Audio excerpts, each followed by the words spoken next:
مثال کے طور پر نبی کریم صلی اللہ علیہ وسلم اللہ کے ہاں کیا مقام رکھتے تھے؟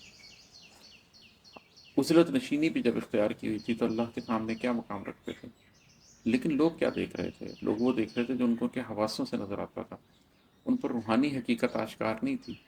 ادروائز وہ جان لیتے کہ یہ جو عزلت نشینی کی حالت میں ہیں، یہ کہیں پر کتنے مشہور ہیں، یہ کائنات میں آسمانوں میں ان کا کیا مقام ہے، آسمانوں میں ان کی کیا حیثیت ہے۔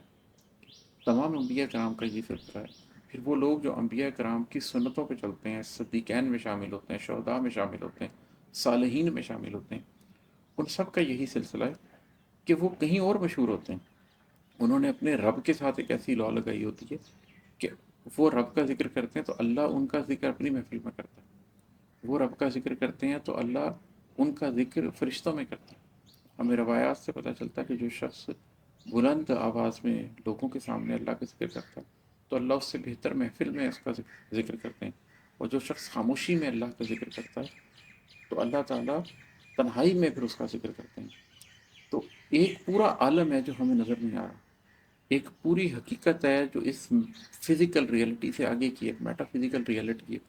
اس ریئلٹی کے اندر کس شخص کا کیا مقام ہے، کون سا شخص روحانی طور پر کس جگہ پر ہے، یہ حقیقت آپ اس دنیا کو دیکھ کر نہیں جان سکتے۔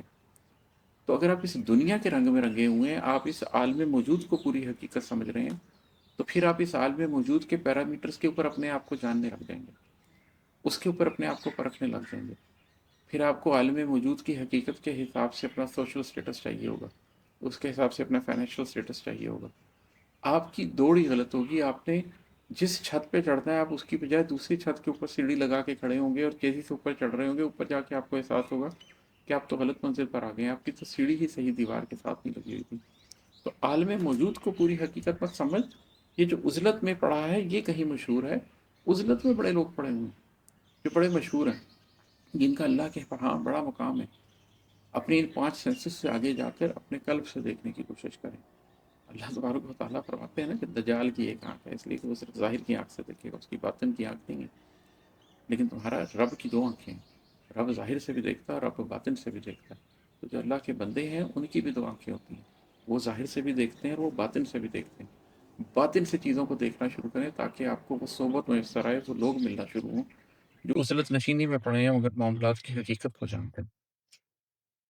اور ہے کہ نور کے ماسس سے جڑنے کی یہ کچھ قیمت نہیں، نور کے ماسس سے جڑنے کی یہ کچھ قیمت نہیں، گر بدن مٹی بھی ہو جائے ہمیں منظور ہے۔